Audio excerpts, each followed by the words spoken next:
Summer 2021 belongs to my school, our school. I am inside of your school, Pan-African Excellence. Hit the Cash App. Let's finish what we started. Hit the Cash App. Let's finish what we started. $ FDMG School. Hit the PayPal. PayPal.me/FDMG Academy. Hit the PayPal. PayPal.me/FDMG Academy. Send them check of money orders. Send them check of money orders to FDMG Academy. We about to make history. We about to make history. I'm about to put in the application for the first annual Unapologetically African Family First Festival. I'm about to put the application in for the first annual Unapologetically African Family First Festival right here in Wilmington, Delaware at your school. Umar Johnson walking around this so-called school yelling, "Hit the Cash App," the same tired line we've all heard 1,000 times. But here's the funny part. The place he's showing off looks less like a school and more like an old run-down building someone just managed to get the lights working in. It's the kind of spot kids would sneak into when the power was out, not a real educational facility. Still, if we're being fair, at least Dr. Umar has something most of his competition doesn't: a building with working electricity. But jokes aside, let's take a closer look at this so-called school and what's really going on here. For years now, coverage around Dr. Umar Johnson has been everywhere. At first, people thought his over-the-top attitude was just comedy, part of his act. Turns out, it wasn't a joke. He's actually serious. Serious enough to beg for money from the black community, claiming it's all for this school. And that's where things start to go off the rails. Because the truth is, people, black, white, whoever, are losing their hard-earned money believing in his promises. And anyone with common sense can see this school is never going to open. Honestly, it's not even close to passing inspection, let alone educating anyone. But let's not just guess, let's hear from the man himself. According to Dr. Umar, the school is 80% done, and all it needs is city approval for health and safety compliance. Sounds reasonable, right? Until you hear the next part. When asked how long that would take, Umar said it could take another 5 to 10. Mail your check of money orders. And if you want to work at the school, send the resumes, fdmgresumes@gmail.com, fdmgresumes@gmail.com, fdmgresumes, brothers and sisters, @gmail.com. We not playing no more. It's time to get the school done. We not playing no more. It's time to get the school done. We not playing no more. It's time to get the schools done. Support. 10 years for the city to approve. 5 to 10 years? That's basically saying never. Because if history has taught us anything, this project isn't getting finished. The so-called school isn't being built. It's just another never-ending promise. Now, something about Dr. Umar's mannerisms really stands out. The way he keeps repeating himself again and again. It's like he's trapped in his own echo chamber, cycling through the same lines with almost obsessive energy. Nobody can quite figure out what's behind that behavior, but it's definitely hard to miss. Anyway, let's move on to his most recent appearance, the interview with the Danza Project. This one isn't short by any means. It's a marathon of a conversation. But if you manage to sit through it, you'll quickly realize that Dr. Umar isn't holding back. The claims he's making are wild, to say the least. He's now portraying himself as a victim of a global conspiracy. So I'm just, I'm going to just put it in the Lord's hands and see. But we knock it on the finish line. So if all goes well, we should be able to apply for the inspection before the end of the year.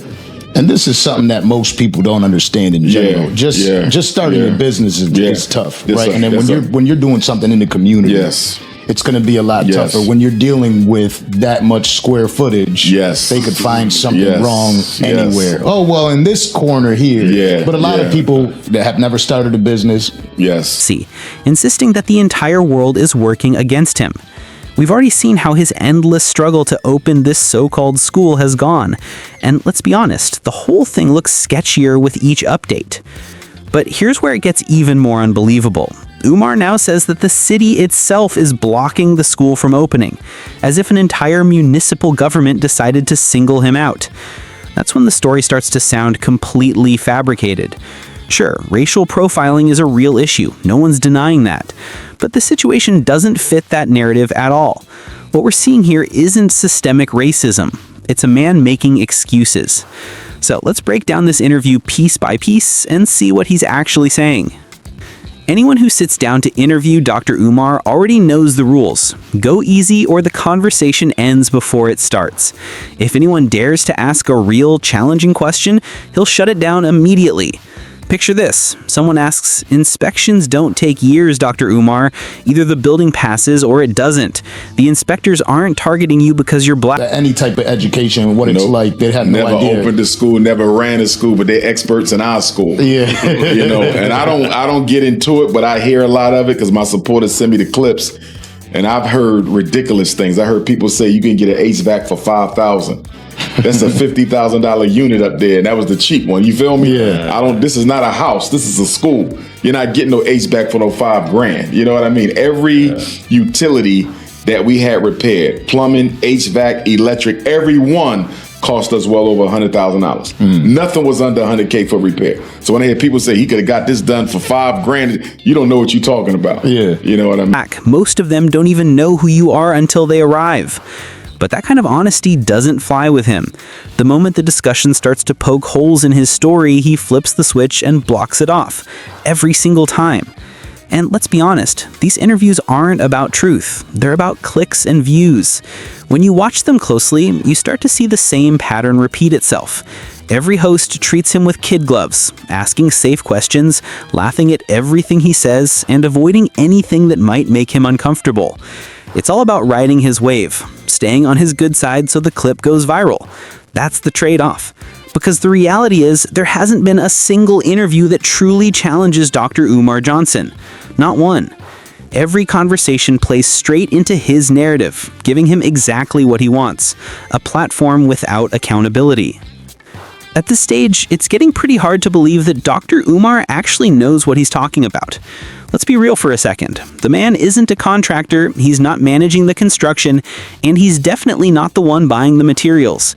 Yet somehow he's out here claiming that each HVAC unit costs around $100,000.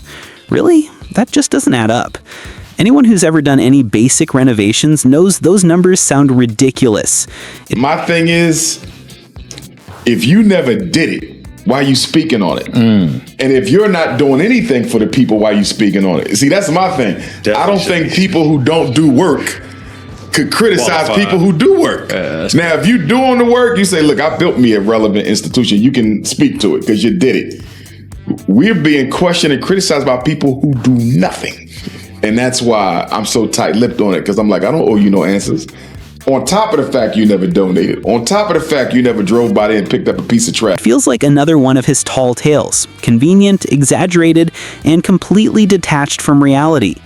Sure, starting a business can be expensive, maybe even millions in some cases. But hearing Umar's version of things, it's starting to sound more like an excuse than a truth. Think about it. 10 years have gone by, a full decade of asking for donations, rallying his audience, and preaching about this dream school. And after all that, he still claims he can't come up with a few $100,000 to finish the job? That's not adding up. That's just nonsense. Then comes the whole situation about the city supposedly getting ready to repossess the building because he was behind on bills. Umar says he had no idea that was happening, but come on. After raising millions of dollars over the years, how does someone not know about overdue payments? Let's face it, if you tally up the total amount he's collected through donations, it would be a staggering sum. This isn't just a side project anymore. It's a full-time hustle. Just like some people support financially, you questioning something that you've never been a part of in your entire life. You've never been a part of anything that progressive as building an institution. So why are you expecting me to be accountable to you? And so how do you keep it together? Back to that mental health thing. Like, how do you feel? I'm going to be honest with you. The haters, the struggle streamers, they really helped toughen me up to the criticism. Because we've been dealing with it from the first day we took a donation in St. Louis, Missouri, April of 2014, when the St. Paul's College in Virginia went up for sale, because that's what we wanted. We wanted that HBCU, but they wanted $2 million and we couldn't raise it in time, so they sold it to the Asians, who currently have it now. So then that's when we said, well, we just gonna find us a regular school. So from 2014 till 2019, we school hunted. We found FDMG in 2017, but we couldn't afford it at the time. So we just clock in for their 9 to 5. Dr. Umar clocks in to collect donations and sell promises. That's his job. And that's not hate. That's just the honest truth, plain and simple. So now Dr. Umar drops a video complaining that trash is piling up around his so-called school. And the first thought that hits you is, hold up, is this guy really asking the public to come clean up his property? Seriously, he's been collecting donations for years, but somehow can't afford basic trash removal?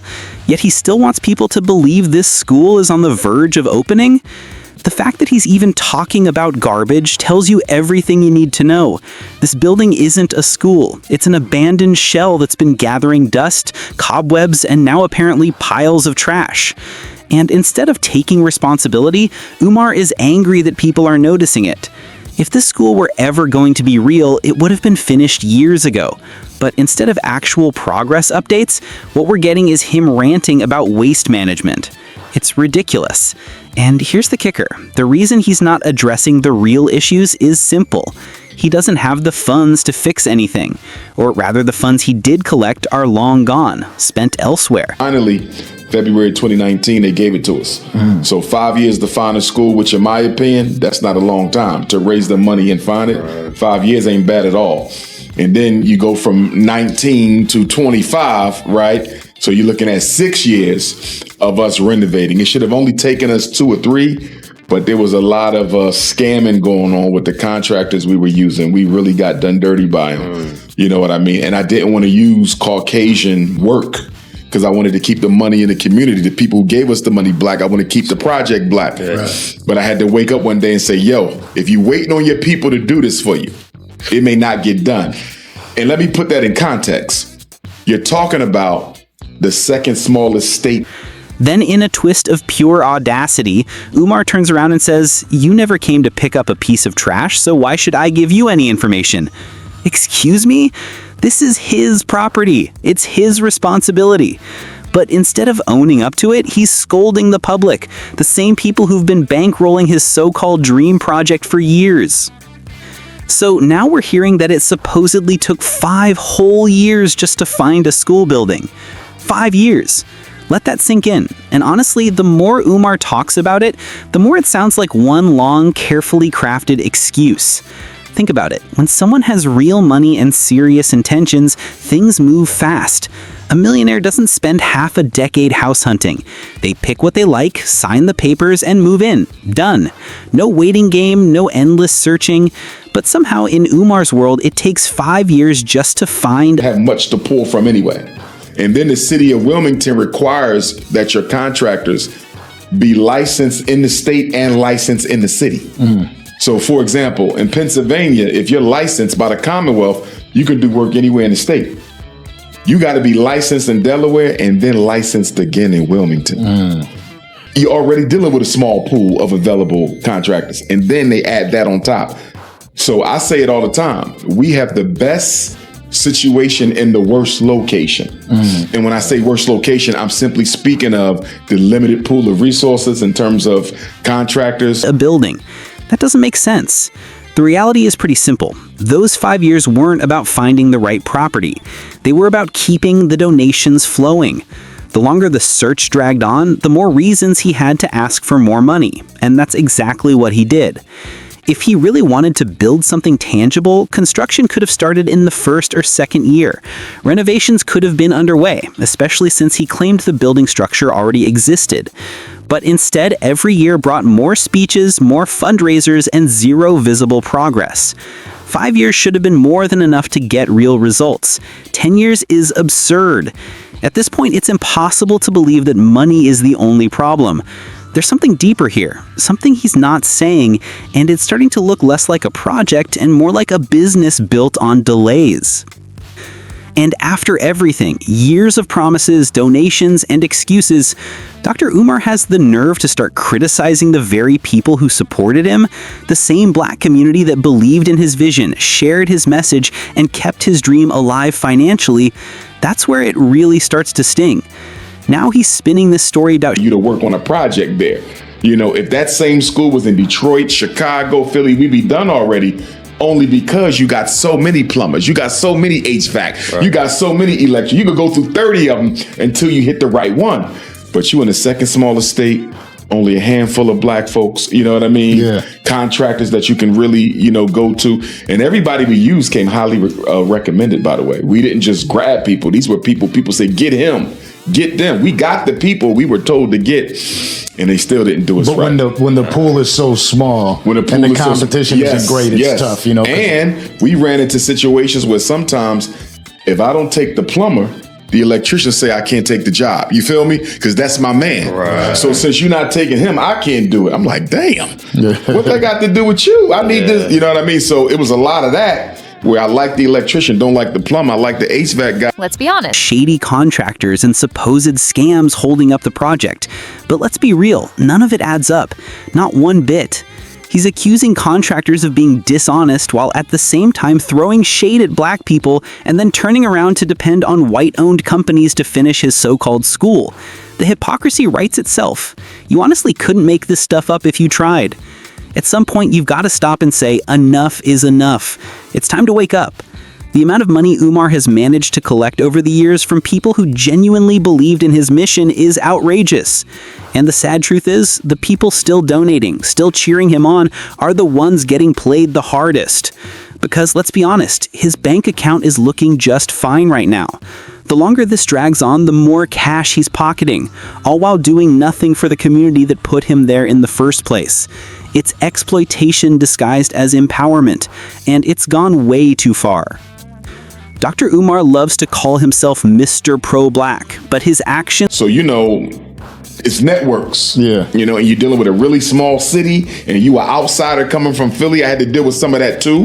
You know what I mean? Because even though I get a lot of love in Wilmington and a lot of love across Delaware, you still got them people say, we don't need him here. You know what I mean? We don't need no big city dude coming down here. We can handle our own business. But I'm not here for you. I'm here for the kids. You know what I mean? Because people say, why did you choose Wilmington? And I like Wilmington. I love the energy there. I really do. But people say, why did you choose Wilmington? I didn't choose Wilmington. I chose the school that was in Wilmington. In other words, we wasn't shopping for cities. We shopping for building. And that had the best building that we found. We should have been in Detroit. But once the archdiocese found out who I was, they wouldn't sell me none of the schools. I knew we was in Detroit. Me and my mother was preparing to move to Detroit. I said, Mom, we going to Detroit. We out. It's going to be cold. She said, I don't care. Let's go. And then the Jewish realtor for the archdiocese, and I thought that was interesting, that the archdiocese had a Jew, because if you understand that history, but he said, they want to see your curriculum. I said, we buying the school cash money. What you need to see my curriculum for? This ain't no charter school. You follow what I'm saying? This ain't no lease. Right. I'm buying and we done. What you want to know what I'm teaching for? I said, you can't get that. Do they think you're pushing religion? Is it a religious thing? Like, where's the pushback in that city? I think it's just that they knew who I was and wasn't going to sell. And guess what? Every school in Detroit that we wanted, still sitting there. So that's why I tell people you got to understand that when it comes to white... tell a completely different story. On one hand, he claims to uplift the black community, and on the other, he's out here trashing black contractors, calling them unreliable and disrespecting their work. Sure, he tries to sugarcoat it, talking about how, the local pool of contractors just isn't dependable or how certain men didn't follow through. But let's not kid ourselves. He's throwing black men under the bus to protect his own image. If you're paying attention, it's obvious what's really happening. Africa has to be strong. Africa has to be respected. None of us can do better than the continent we come from. Be honest, my queen.